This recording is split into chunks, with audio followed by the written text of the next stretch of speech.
এই যে ট্রেজারেবল যেখানে ট্রেড হয় সেটাকে মানি মার্কেট বলছি, কমার্শিয়াল পেপার মানি মার্কেট ইনস্ট্রুমেন্ট সেটাকে আমরা মানি মার্কেট বলছি, এখানে সিডিস সেটাকে আমরা মানি মার্কেট ইনস্ট্রুমেন্ট বলছি, কারণ এইগুলো ট্রেড হয় ফাইন্যান্সিয়াল মার্কেটে। আচ্ছা, আর যে ধরনের ফাইন্যান্সিয়াল ইনস্ট্রুমেন্টের ম্যাচুরিটি মোর দেন 1 ইয়ার সেটাকে আমরা ক্যাপিটাল মার্কেট বলছি। Capital market is the market in which long-term financial instruments are traded, যাদের ম্যাচুরিটি মোর দেন 1 ইয়ার, যেমন আপনার bond, preferred stock, common stock, যেমন আপনার share market, secondary share market, এটা হচ্ছে money market instrument, sorry capital market instrument. Capital market instrument হচ্ছে bond, preferred stock and common stock. Okay, time ডিউরেশনের উপর দুই ধরনের। হ্যাঁ, সেকেন্ড আমরা যেটা ক্যাটাগরিতে ভাগ করেছিলাম সেটা হচ্ছে on the basis of market participants. There are also two types of financial market on the basis of market participant. One is called primary market and another is called secondary market. Primary market কি? Primary market where is new securities are issued, অর্থাৎ এখানে existing কোনো security থাকবে না, like IPO. যারা share market সম্পর্কে জানা আছে তাদেরকে বলছি, IPO is a primary market instrument, এখানে পার্টিসিপেন্ট শুধু প্রাইমারি মার্কেট পার্টিসিপেন্টরা থাকে। সেকেন্ডারি মার্কেট যেখানে হচ্ছে এক্সিস্টিং সিকিউরিটি ট্রেড হয়, যেমন bond, preferred stock, common stock, এগুলো সেকেন্ডারি মার্কেটেরও ইনস্ট্রুমেন্ট, কারণ এগুলো ওখানে ট্রেড হয়। So secondary market is the market which are owned or previously issued securities are traded. Example, Dhaka Stock Exchange, Chittagong Stock Exchange. Okay. Third যেটা সেটাকে আমরা বলছি there are also two types of market, financial market on the basis of organized form. One is organized market, another is over the counter market, and we call it in brief OTC market. So at first, organized market কথাটাই বোঝা যায়, organised market মানে এই মার্কেটটা organised একটা ফর্মে থাকবে, একটা স্ট্রাকচার থাকবে, অর্গানাইজ থাকবে। যেমন auction market is an organized market. Organized market is like this, a central physical locations where exchange of securities takes place under a set of rules and regulations. This type of market is also referred to as auction market. Auction market একটা rule আছে, একটা set of rules and regulation আছে। What about the over the counter market, or we can say OTC market? এটাকে বলে over the counter market. OTC market means a centralized market of securities not listed on an exchange, where market participants trade over the telephone, piecemeal, or electronic network instead of physical trading floor. Like এটা যদি আমরা over the counter market এর example দিই, আমরা বলতে পারি নাসদাক। ওকে, আর যদি আমরা ওভার দ্য কাউন্টার মার্কেট বলি তাহলে নিউ ইয়র্ক স্টক এক্সচেঞ্জ বলতে পারি। ওকে, মানে এক জায়গার এক্সাম্পল দিলাম। So there is no central exchange or meeting place for this market, also referred to as the OTC market, এটা আমি আগে বলেছি। সো আমরা দেখলাম যে এখানে there are 6 types of market যদি আমরা বলি। একটা হচ্ছে মানি মার্কেট, একটা হচ্ছে ক্যাপিটাল মার্কেট, একটা হচ্ছে প্রাইমারি মার্কেট, একটা হচ্ছে সেকেন্ডারি মার্কেট, একটা হচ্ছে অর্গানাইজ মার্কেট, একটা হচ্ছে ওভার দ্য কাউন্টার মার্কেট। আর এগুলো ওভার দ্য কাউন্টার মার্কেট এটা আর একটু।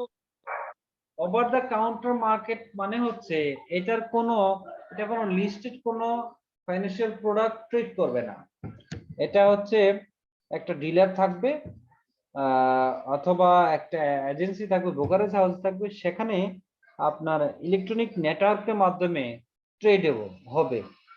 যেমন ধরেন নাসদাকের এক্সাম্পলটা দিলাম, সেখানে আপনার কারেন্সিও ট্রেড হয়, আপনি জানেন যে ফরেক্স ট্রেড এক্সচেঞ্জ, ফরেক্স ফরেক্স ট্রেডিং এর নাম শুনেছেন? ফরেক্স, যেটা আমাদের দেশে কিন্তু ব্যান। জি স্যার।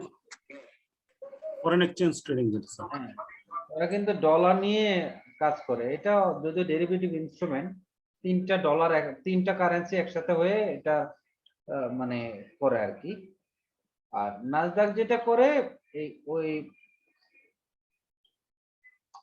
স্টক গুলোর বা শেয়ার গুলোর যেগুলো হচ্ছে আপনার লিস্টেড না, সেগুলো ব্রোকারের হাউসের মাধ্যমে ওটিসি মার্কেট, অর্থাৎ ওখানে ওরা ট্রেড করে ফোনে, ওভার ফোনে বা মেইলে। আর এখন তো ইলেকট্রনিক ম্যাটার হয়ে গেছে, এখন যার যেটা সে নিজেই করতে পারে। ওকে,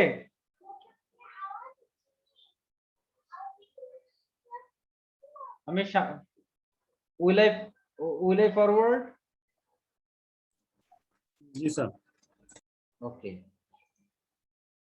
আমরা এখন যে এতক্ষণ যেটাকে বললাম যে ফাইন্যান্সিয়াল মার্কেটের ক্যাপিটাল মার্কেটের কথা যেটা বললাম, সেকেন্ডারি মার্কেটের কথা যেটা বললাম, ডিএসি এবং হচ্ছে সিএসি, ঢাকা স্টক এক্সচেঞ্জ এবং হচ্ছে চিটাগং স্টক এক্সচেঞ্জ, এগুলো সম্পর্কে এখানে শুধু গল্প বলা আছে। ঠিক আছে, 1952 সালে হচ্ছে এটা ফার্স্ট পাকিস্তান যখন ছিল তখন এটা ফর্ম করে, পরবর্তীতে সেটা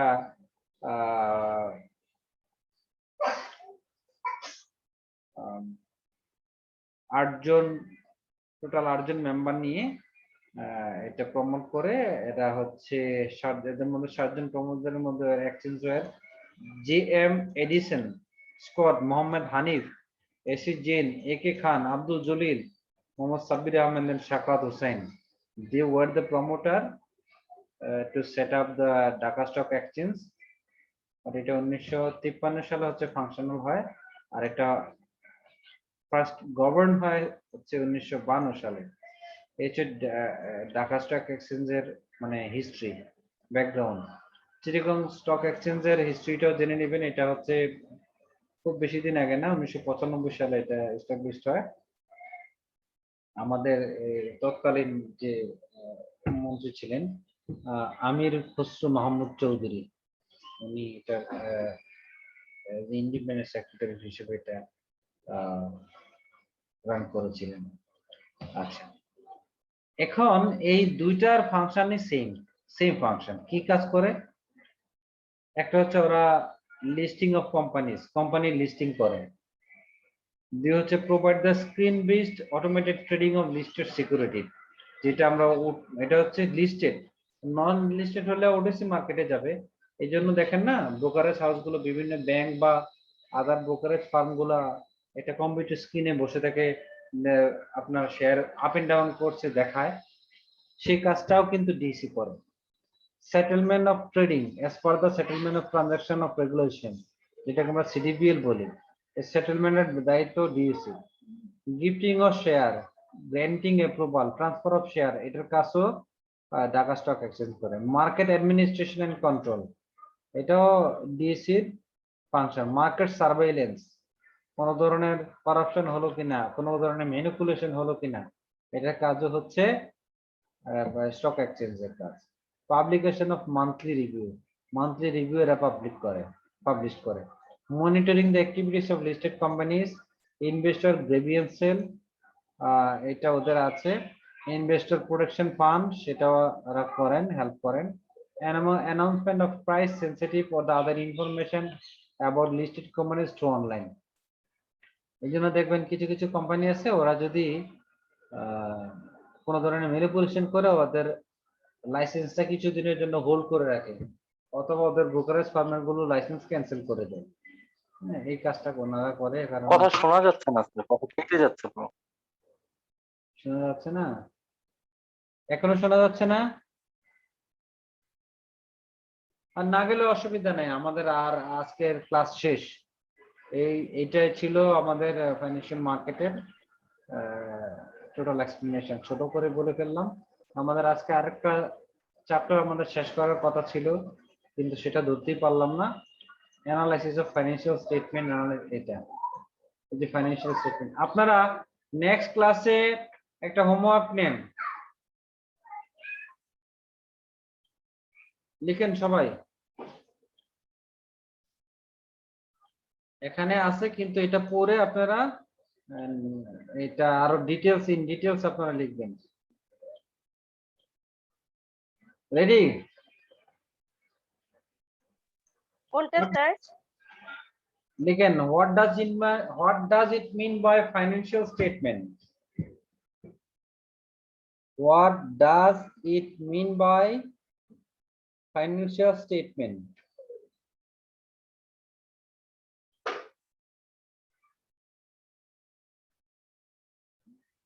Then what are the elements of financial statement?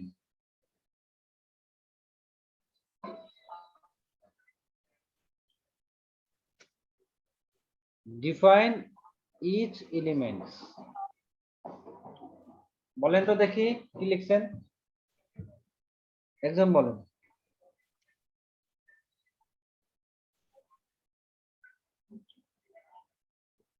Sir আমি বলছি স্যার, লিখছিল what does it mean by financial statement, জি, what are the elements of financial statement and define each elements. Define each elements. আচ্ছা আমি আপনাদেরকে একটু বলি, sheet থেকে ডাইরেক্ট লিখলে হবে না, হ্যাঁ, যে বইটা ওখানে আপলোড করা আছে ওখান থেকেও দেখবেন। ফাইন্যান্সিয়াল স্টেটমেন্টটা হচ্ছে আমার যে overview of financial position and operation যেটা থাকবে, যেমন আমরা বলছি প্রফিট এন্ড লস থাকবে, ক্যাশ ফ্লো স্টেটমেন্ট থাকবে, যেমন আমরা বলি balance sheet, income statement, cash flow statement, owner security statement, এগুলো হচ্ছে ফাইন্যান্সিয়াল স্টেটমেন্টের একটা পার্ট। আর একটা পার্ট আছে যেটা হচ্ছে আমাদের ওই যে অ্যানুয়াল রিপোর্টের একটা অংশ, আমরা যেটাকে বলি টেক্সট, যেটা কমেন্টস গুলো থাকে, ম্যানেজিং ডিরেক্টরের কমেন্ট থাকে, চেয়ারম্যানের কমেন্ট থাকে, ওইটা আরেকটা part, it's also part of the financial statement. এগুলো আলাদা আলাদা ভাবে ডিফাইন করতে হবে, এখানে আলাদাভাবে আছে ফাইন্যান্সিয়াল স্টেটমেন্ট। স্টেটমেন্টের ভিতরে যে এলিমেন্ট গুলো আপনাকে ডিফাইন করতে হবে। এক পেজের মধ্যে হলেও কোনো সমস্যা নেই, লিখে আমাকে পাঠিয়ে দিবেন, এই গ্রুপে সাবমিট করে দিবেন, লিখে গ্রুপে সাবমিট করে দিবেন এখানে, হ্যাঁ।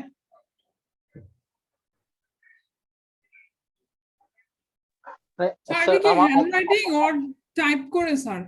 না না, হাতে লিখে। হোয়াটসঅ্যাপ গ্রুপে দিব? হাতে লিখে দিবেন, হাতে লিখে। জি আমার কোয়েরিটা প্লিজ বলেন, তারপর আমি বলছি। বলছিলাম যে হোয়াটসঅ্যাপ গ্রুপে দিব নাকি গুগল ক্লাসরুমে দিব? গুগল ক্লাসরুমে তো আমি অ্যাসাইন করি নাই, ওখানে দিতে পারবেন না, হোয়াটসঅ্যাপ গ্রুপেই দিন। জি স্যার। আচ্ছা, আমি জানতে চাচ্ছিলাম, এটা তো আমরা নেক্সট ক্লাসে পড়বো তাই না? মানে আগে থেকে আমরা একটু ওভারভিউটা জেনে নেব আপনার নোটস থেকে জেনে, জি তাই তো? জি, এবং এটা সাবমিট করবেন সোমবারের মধ্যে, এটা ডেডলাইন মানডে।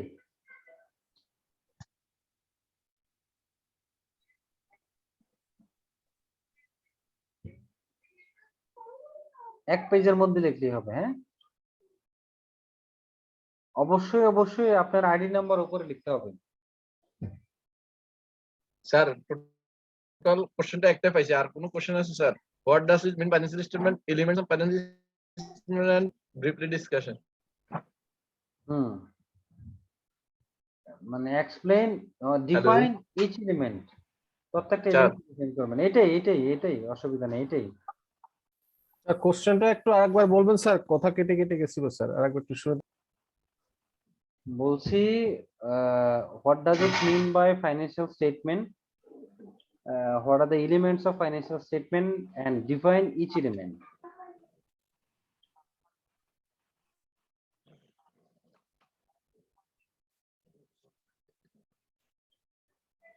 জি স্যার, জি। এটা কোন দিনের মধ্যে দিতে হবে স্যার? নেক্সট মানডে ক্লাসে আসবে স্যার হোমওয়ার্ক। ডেডলাইন হচ্ছে মানডে। আচ্ছা আমি কোশ্চেনটা আপনাদের গ্রুপে লিখে দিচ্ছি, হ্যাঁ। ঠিক আছে স্যার, তাহলে আরো ভালো হয়। হ্যাঁ